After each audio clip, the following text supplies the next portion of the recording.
Assalamualaikum warahmatullahi wabarakatuh. Waalaikumsalam warahmatullahi wabarakatuh. Bismillahirrahmanirrahim. Alhamdulillahi rabbil alamin. Wassalatu wassalamu ala ashrafil anbiya'i wal mursalin, imamil muttaqin, sayyidil ghurril muhajjalin, wa ala alihi wa ashabihil mujahidin at-tahirin, amma ba'du. Saudara-saudara kaum muslimin rahimakumullah, sesungguhnya gaya hidup seseorang sangat ditentukan oleh cara bagaimana dia memandang hidup ini. Oleh sebab itu, untuk mengubah keadaan seseorang harus diawali lebih dahulu dengan mengubah caranya memandang kehidupan ini. Itulah sebabnya dalam surah Ar-Ra'd ayat 11 Allah Subhanahu wa ta'ala menjelaskan, Innallaha la yughayyiru ma biqaumin hatta yughayyiru ma bi anfusihim. Allah Subhanahu wa ta'ala tidak akan mengubah nasib dan keadaan satu kaum sampai kaum itu berusaha mengubah apa yang ada di dalam diri mereka sendiri. Yang ada di dalam diri itu tentu tidak lain adalah rule of thinking, bahasa kerennya state of mind, kata orang Kulon. Cara berpikir, cara memandang kehidupan yang akan sangat mewarnai cara orang menjalani kehidupan itu sendiri. Oleh karena itu, pada pertemuan kali ini kita akan membicarakan tentang dasar dan tujuan hidup dari seorang muslim di dalam kehidupan ini. Yang pertama, tentang dasar dan landasan hidup. Seorang muslim tak dapat lain mendasarkan kehidupannya dengan Islam. Mendasari hidup dengan Islam artinya menjadikan Islam sebagai way of life, sebagai rule of thinking, sebagai state of mind dalam kita memecahkan problema-problema kehidupan, sehingga tidak satu persoalan hidup yang bagaimanapun kecilnya sekalipun yang tidak tersentuh oleh nilai-nilai ajaran agama Islam ini. Kemudian di dalam mendasarkan hidupnya dengan Islam, ia mempunyai satu keyakinan. Pertama, Islam sebagai dasar hidupnya adalah agama yang sesuai dengan fitrah daripada manusia. Allah Subhanahu wa ta'ala pencipta manusia. Allah Subhanahu wa ta'ala yang menurunkan agama Islam. Oleh sebab itu, tentu saja seluruh konsepsi Islam ini sudah diukur sedemikian rupa sesuai dengan kemampuan yang dimiliki oleh manusia. Secara logika bisa kita katakan, pabrik mobil di Jerman misalnya bikin mobil namanya Mercy. Seiring dengan itu dikeluarkannya buku petunjuk. Mobil ini bernama Mercy, kecepatan maksimal sekian ratus kilometer per jam, daya angkutnya sekian ratus kilogram. Kalau rusak memperbaikinya ini, onderdilnya itu umpamanya. Karena pabriknya yang bikin mobil, lalu pabriknya juga yang mengeluarkan buku petunjuk, tentu buku itu sesuai benar untuk mobilnya.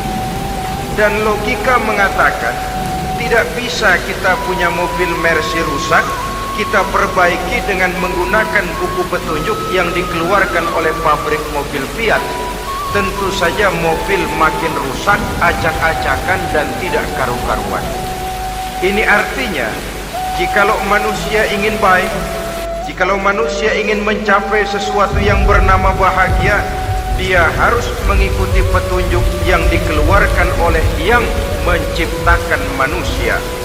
Dan petunjuk-petunjuk itu telah turun dalam satu konsepsi yang bernama Islam yang sesuai dengan fitrah manusia. Yang kedua, oleh karena keyakinannya bahwa Islam sesuai dengan fitrah manusia, ia pun berkeyakinan bahwa Islam adalah agama untuk seluruh manusia, universal. Walaupun ia diturunkan di tanah Arab, tetapi ia bukanlah agama hanya untuk orang Arab semata-mata. Keyakinan ini perlu ditegakkan kembali, oleh karena akhir-akhir ini muncul pendapat-pendapat yang menganggap seolah-olah agama itu barang impor. Persilakan saja kalau memang itu merupakan keyakinannya, tetapi menganggap agama sebagai barang impor sungguh merupakan satu kekeliruan yang sangat besar. Bahwa Arab sebagian besar memang Islam, jelas. Tetapi Islam bukannya Arab, itu pun harus kita akui. Kita bisa menjadi Muslim yang baik tanpa perlu menjadi orang Arab. Dengan kata lain, kita bisa menjadi Muslim yang baik dengan tetap menjadi warga negara Indonesia yang baik. Bahwa Al-Quran diturunkan dalam bahasa Arab oleh karena memang ia turun di tanah Arab. Buktinya apa? Walaupun Quran dalam bahasa Arab, tidak satu pun ayat Quran yang ditujukan kepada orang Arab semata-mata. Tidak ada ayat ya ayyuhal arabiyun, hai orang-orang Arab. Tidak ada. Yang ada malah ya ayyuhan nas, wahai manusia. Manusia yang mana? Yang mana saja asal merasa manusia. Kalau tidak merasa manusia, tidak usah terpanggil dengan ayat tadi. Maka dalam mendasari hidup dengan Islam, kita berkeyakinan Islam adalah agama untuk seluruh manusia.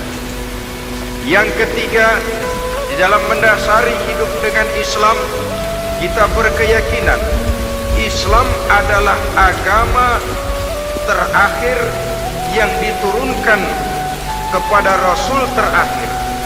Tidak ada Rasul dan Nabi sesudah Nabi Muhammad, dan tidak ada agama lagi sesudah agama Islam. Dasar-dasar keyakinan ini melembaga dalam pribadi kita, membentuk satu keyakinan yang mendasari kehidupan ini, sehingga tidak satu problema yang bagaimanapun kecilnya dalam kehidupan yang tidak tersentuh oleh nilai-nilai Islam. Sejak kita tidur sampai kita bangun tidur, bahkan tidur itu sendiri, dan seluruh kegiatan kehidupan yang kita laksanakan dalam 24 jam, tidak satu pun yang tidak tersentuh oleh nilai-nilai Islam. Inilah pandangan hidup Muslim. Jawaban seorang Muslim terhadap problema-problema kehidupan yang dihadapinya, yang di dalam menjawab problema itu ia Islam oriented, berorientasi kepada nilai-nilai Islam. Apa kata Islam tentang pekerjaan yang dihadapinya? Halal kata Islam, halalah dia katakan. Haram kata Islam, haram dia katakan. Islam oriented. Barometer dalam perbuatannya tidak lain daripada nilai-nilai Islam itu sendiri. Dan kemudian di dalam mendasari kehidupan dengan Islam, ia berkeyakinan Islam adalah satu-satunya agama yang benar. Satu-satunya. Keyakinan ini kelihatannya subjektif, tapi memang inilah pokok daripada kehidupan beragama. Saudara-saudara kaum muslimin rahimakumullah, kalau itulah dasar daripada kehidupan kita sebagai muslim, apa yang menjadi landasannya?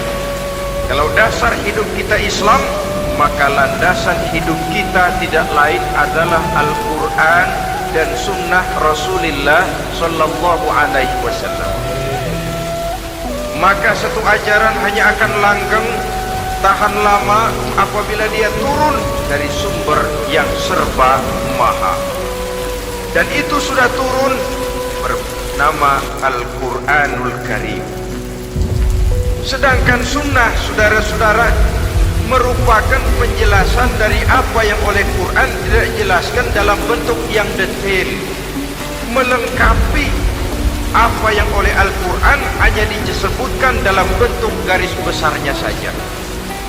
Baik Quran maupun sunnah kita sebut merupakan dasar, landasan yang primer.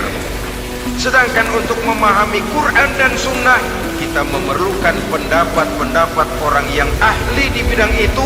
Dalam hal ini kita sebut saja dengan ulama. Dan ini merupakan sumber yang sekunder dari landasan hidup kita sebagai seorang muslim.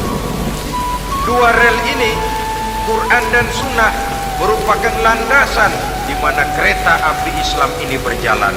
Quran dan sunnah.